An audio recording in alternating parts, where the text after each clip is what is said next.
There we go. Hello, everyone. This is another entry from Bob Hammers, r/no sleep, posted 3 days ago. And the story is called It Wasn't Just a Rash. And it reads, it was one of those rare Saturdays that I had nothing going on. Though I wasn't much of an outdoors woman, to fight the boredom of a long summer day inside, I went on a hike. I say hike, but what I had planned was nothing more than a walk through the woods on the edge of town. Still, it gave me something to do. Bag packed, I hopped into my car and parked near the tailhead I'd seen from the road countless times. The warm air surrounded me. As I stepped into the shade of the dense forest, I savored the forest air in deep breaths. The only sounds were the wind's rustling and the leaves on my own footsteps. The peace, the seclusion. I had made the right decision. At least I thought. Despite being my first time hiking, the thrill of it all had made me feeling adventurous. So when the trail passed alongside a glistening lake that I never even knew existed, I did something very unlike myself. I stripped down, folded my clothes neatly on a nearby log, and waded onto the water for a swim. The sun was bright, the water startlingly cool. I swam for maybe 20 minutes, drifting through the center of the lake until I felt I was pushing my luck. Surely someone would see me before too long. I climbed out of the water and let the sun dry me off. I got dressed and finished my hike. I felt accomplished, like maybe I'd become the sort of person who went hiking. On my drive home, I noticed the rash for the first time. A red spot circled by inflammation, raised slightly above the diameter of a quarter. It looked like a bite. I called it one, dismissed it as one, tried not to inspect it too much, but the next morning it was larger. The red circle had widened to the size of a golf ball, slightly raised above the rest of my skin. Not itchy, not painful, but impossible to forget. Over the next few days, my hand kept moving back to it, drawn there subconsciously, lingering on the growth that felt inert, until once or twice it didn't. By the end of the week, the rash was nearly the size of a baseball, darker and red now, bulging almost taut, and I would swear I felt it move. That's when I went to see Dr. Rodney. He was a jolly man, unassuming, habitually kind, the sort of doctor you don't mind visiting. I believed he'd prescribed a cream and send me off with mild reassurance. The face he made when he saw my leg indicated otherwise. He said, leaning in to inspect it more seriously. Let me check something just to be sure. He returned with a device that resembled a magnifying glass, but where the glass would have been, there was a round screen. When he swept it over my leg, he muttered a single word almost too low to hear. Corid. Then he looked at me. Riley, he said, and the jolliness was gone. Have you been swimming in the Gem Lake? I hadn't known the name of the lake, but the fact that he had asked me told me how probably was. I went swimming in the lake last week, I said. Ryan Corp really needs to do something about that mess, he muttered, pacing once in a tight circle. You've been infected with a parasite called a corid. I looked down at my leg and had the swollen red membrane, trying to picture what was growing underneath. Can you get it out? I asked. He shook his head solemnly. That's part of the bad news. Corids wrap themselves around important anatomy. They can do catastrophic damage when disturbed. He must have seen the terror in my expression because he softened a bit, leaning in. Oh, but we will take care of it, he said. Here's what I need you to do. And he told me the rules. Pack your bathing suit in your car. Do not shower. Do not enter any water whatsoever. When you feel the urge to when you feel the urge to pull toward a body of water so strong you can hardly resist it, that means the cord is almost ready to emerge. When that happens, call me immediately. Come here, no matter the hour. I tried to ask more questions, but Dr. Rodney was light on answers. I think he was trying to protect me, but all it did was give me more to worry about it in the days to come.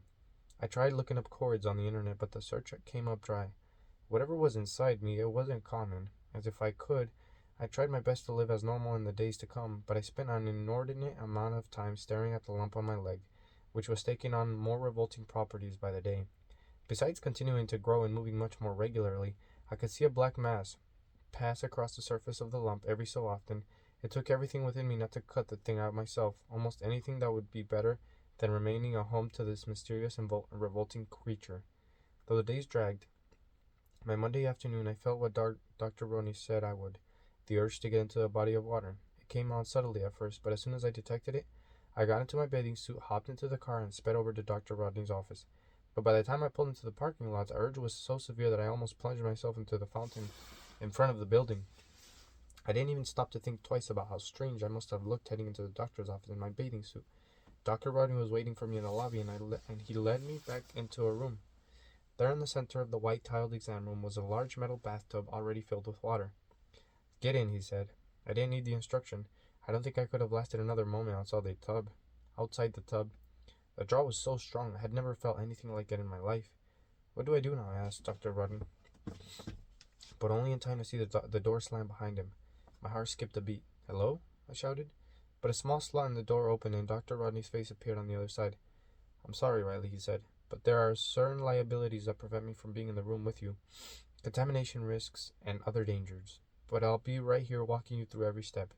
I wanted to argue. I wanted to jump out of the tub and bash open the door. But it's not like my body would even allow me to do that. With a defeated sigh, I said, "Fine. What do I do now?" "The cord is soon to emerge. It releases a powerful anesthetic so you don't feel a thing. But whatever you do, don't disturb it until it has fully exited your body." I did my best to remain calm. Deep breaths. I felt the cord moving rapidly inside me, but the lump remained sealed. Soon, however, something began to poke at the apex of the mound on my thigh. The skin grew taut, or something black pressed hard against from the inside. It broke through, releasing a thin strand of blood into the water. I shuddered and squirmed, but couldn't look away. Soon a thick black worm-like appendage was slithering through the ever-widening wound. I grasped the edge of the tub in a desperate effort not to reach down and yank the thing out of me. It just kept coming, long, slimy, and fluke-like, wriggled out of my thigh with painstaking slowness. My nerves were shot. I heaved deep, nervous breaths as my eyes were locked onto the thing emerging from my body. It may have been 2 feet long or longer before the last of it slipped from the open wound. I freaked out, reaching for the cord, which was gliding through the water near my knee, and tried to toss it out of the tub. It was a mistake. The thing had until now moved slowly and lazily, stiffened up by being touched in a flash, recoiled back, and bit me in the arm. I managed to toss the thing onto the tile floor, not without ripping a large gash out of my upper arm where its mouth had attached. Bleeding from my arm and my thigh, I scrambled out of the tub and towards the exit. "Let me out," I shouted, banging on the door. "I can't open the door while the cord is still alive," Dr. Rodney said calmly. I turned around and froze. The cord was changing form. While it appeared in the water to be a worm-like creature, the cord actually had limbs, 4 black appendages, split off from the center of the thing, 2 of them functioning like legs, while the other 2 wriggled wildly up its near gaping mouth. It hissed and snapped its gagged teeth at me, but it didn't come any closer. "There's a bat on the table over there. Kill the cord and this will all be over." I rushed over to the bat, keeping my eye on the monster before me, expecting it to strike at any moment, but it remained planted in place. Shaking, I stepped toward the cord, bat raised over my head. It snapped. It flew, but it didn't approach.